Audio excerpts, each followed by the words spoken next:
Hello students, welcome to my channel Easy Studies by Preeti.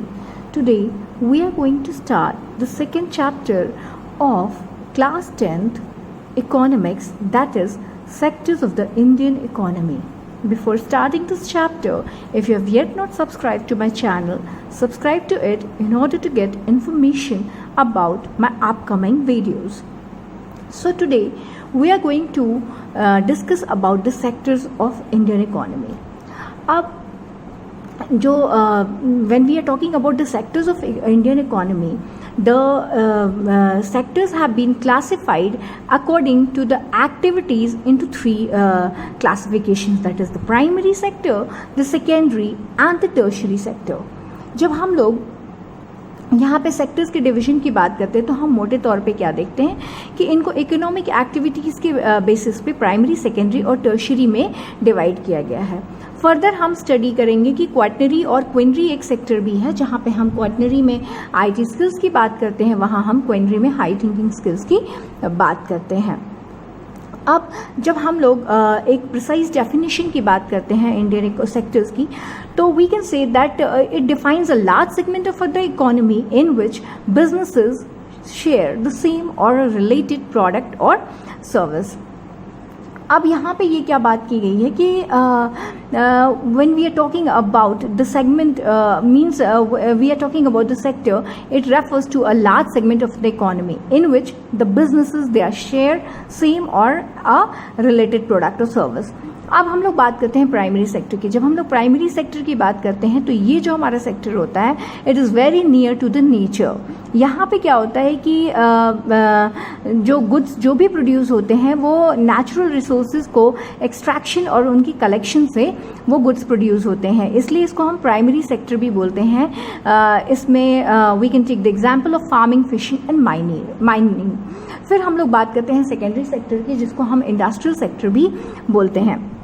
जब हम लोग secondary sector की बात करते हैं तो वहाँ पे हम उन एक्टिविटीज़ को इंक्लूड करते हैं जिसमें जो कि नेचुरल, जहाँ पे कि ये नेचुरल जो हमारे प्रोडक्ट्स थे उनको दूसरे फॉर्म्स में चेंज किया जाता है by the process of manufacturing.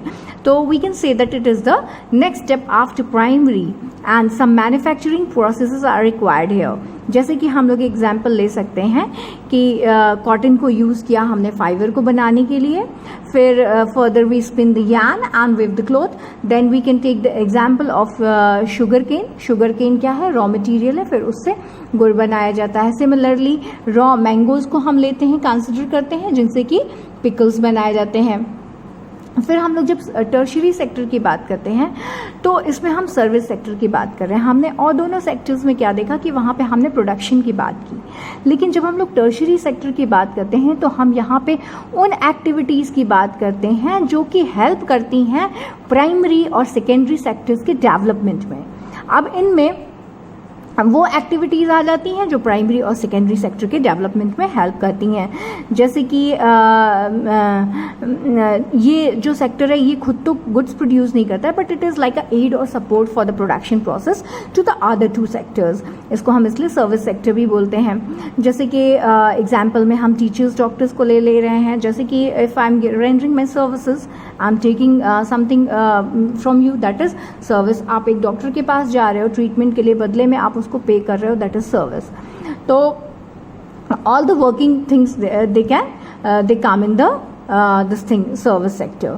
फिर हम लोग जब कंपैरिजन की बात करते हैं इन तीनों सेक्टर्स की, तो हम ये बात करते हैं कि जो इनकी जो फाइनल गुड्स एंड सर्विसेज जो प्रोड्यूस होती हैं एक हर एक सेक्टर में एक पर्टिकुलर ईयर में, यहाँ पे हम अकाउंटिंग ईयर को कंसिडर करते हैं इंडियन कॉन्टेक्स्ट में, इट्स फ्रॉम 1 अप्रैल टू 31 मार्च. तो जो भी टोटल प्रोडक्शन होता है उस ईयर का, उसके सम टोटल को जो उसका सम टोटल होता है 3 सेक्टर्स का, उससे हम जीडीपी निकालते हैं या gross domestic product of a country बोलते हैं. अब ये जीडीपी जो होती है वो सिर्फ फाइनल गुड्स एंड सर्विसेज को जो प्रोड्यूस होते हैं एक कंट्री में एक पर्टिकुलर ईयर में, उसमें उन्हीं को इंक्लूड किया जाता है. तो it shows that how big a economy is. इसमें हम ये एग्जांपल ले सकते हैं कि मान लिया कि 8 रुपये किलो गेहूँ है, उसको कन्वर्ट किया गया आटे में, अब वो 10 रुपीज़ केजी हो जाता है। उसको फर्दर एक बेकर ख़रीदता है और उसके बिस्किट्स बनाता है। अब ये जो बिस्किट्स हैं वो 16 रुपीज़ पर केजी कुछ एक के हिसाब से मार्केट में आते हैं। तो यहाँ पे जो पहले की जो भी उसमें वैल्यू ऐड हुई थी उसको नहीं लिया जाएगा, जो फाइनल वैल्यू ऐड हुई है यानी कि जो 16 रुपीज़ बिस्किट का है वही केवल कंसिडर किया जाएगा।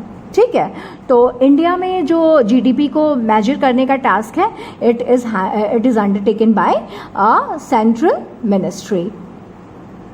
Then look at the graph. In this graph, it is trying to show the ratio of GDP में जो भी योगदान है हमारे तीनों सेक्टर्स का, उसको इस ग्राफ में दिखाया गया है। इसमें हम क्या देखते हैं कि सबसे ज़्यादा जो रेशियो है वो टर्शियरी सेक्टर का है, उसके बाद सेकेंडरी का और फिर प्राइमरी का। यहाँ पे जो मेन बात है वो ये है कि 2013-14 में जो टर्शरी सेक्टर था ये एक लार्जेस्ट प्रोड्यूसिंग सेक्टर के रूप में इमर्ज करता है इंडिया में, और यहाँ इसने प्राइमरी सेक्टर को रिप्लेस कर दिया। अब it has also become an important in India because means there are several reasons which are responsible for that, जैसे कि गवर्नमेंट हमारे यहाँ इंटरवेन करती है हॉस्पिटल्स को, एजुकेशनल इंस्टीट्यूट्स को, post telegraph services, police stations, courts, village administrative officers, municipals, corporation, defence, transports वगैरह को हमारे यहाँ गवर्नमेंट इंटरवेन करती है। सेकेंड जो रीज़न है कि अगर हमारे एग्रीकल्चरल सेक्टर का और इंडस्ट्रियल सेक्टर का डेवलपमेंट हो रहा है तो ऑब्वियसली वहाँ पे सर्विस सेक्टर की रिक्वायरमेंट होगी और सर्विस सेक्टर डेवलप करेगा। दूसरा हम क्या देख रहे हैं कि जैसे जैसे लोगों की इनकम बढ़ रही है उनकी जो डिमांड्स हैं सर्विसेज की वो बढ़ती हैं। जैसे कि मान लिया कि हमारे पास सरप्लस मनी आ रहा है, हमारी इनकम बढ़ रही है, तो obviously we will prefer to eat out, tourism को बढ़ावा मिलेगा।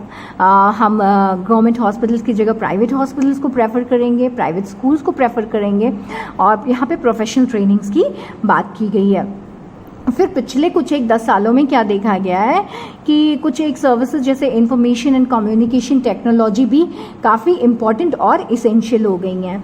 अब हम बात करते हैं कि ज़्यादा से ज़्यादा लोग कहाँ पे एम्प्लॉयड हैं। प्राइमरी, सेकेंडरी और टर्शियरी सेक्टर को यहाँ पे कंपेयर किया गया है। हमने देखा कि जीडीपी में सबसे ज़्यादा योगदान टर्शियरी सेक्टर का है, सबसे कम प्राइमरी का। लेकिन जब एम्प्लॉयमेंट की बात आती है तो more than half of the workers they are employed in the primary sector. Primary sector में ज़्यादा से ज़्यादा लोग एम्प्लॉयड हैं, लेकिन जीडीपी में इसका कंट्रीब्यूशन जो है it's only a quarter of the GDP. लेकिन जब हम लोग सेकेंडरी और टर्शियरी के सेक्टर की बात करते हैं तो सबसे कम लोग एम्प्लॉयड हैं हमारे टर्शियरी सेक्टर में, जिसका कि सबसे ज़्यादा रेशियो है जीडीपी में, उसके बाद सेकेंडरी सेक्टर का। अब ये जो सेक्टर्स हैं ये 4/5 ऑफ द टोटल प्रोडक्ट को प्रोड्यूस करती हैं।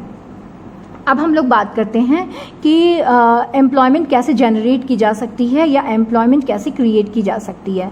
तो यहाँ पे हम ये बात करते हैं कि यहाँ पे ये बात की गई है कि लोकल इंडस्ट्रीज़ को प्रमोट करने की बात की गई है सेमी रूरल एरियाज़ में, जिससे कि ज़्यादा से ज़्यादा एम्प्लॉयमेंट जनरेट हो सके।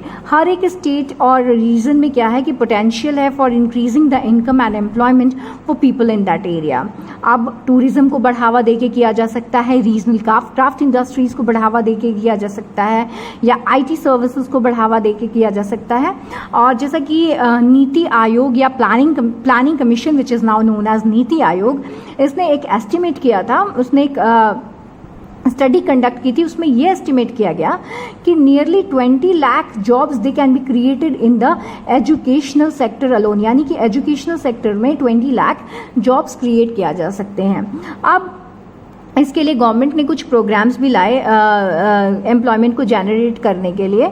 उसमें क्या हुआ कि ये राइट टू वर्क के तहत इम्प्लीमेंट किया गया, मीन्स 625 डिस्ट्रिक्ट्स ऑफ इंडिया में मैनरेगा को लाया गया, या Mahatma Gandhi rural employment guarantee act को 2005 में लाया गया। इसमें ये कहा गया कि जो लोग काम कर सकते हैं और जिनको काम की आवश्यकता है रूरल एरियाज़ में, उनको 100 डेज गारंटीड एम्प्लॉयमेंट की बात की गई एक साल में गवर्नमेंट के द्वारा, यानी कि एक साल में हम 100 डेज एम्प्लॉयमेंट देंगे। अब इसमें क्या हुआ कि अगर गवर्नमेंट फेल होती है एम्प्लॉयमेंट देने में तो वो लोगों को अलाउंसेस देगी। अब ये जो इसके रेट्स हैं कि मीन्स कितनी पेमेंट मिलती है वो स्टेट टू स्टेट वैरी करता है। Okay, then division of sectors as organized and unorganized we will cover up in part 2 of our video. This much for this class. Thanks for watching my videos and do subscribe to my channel.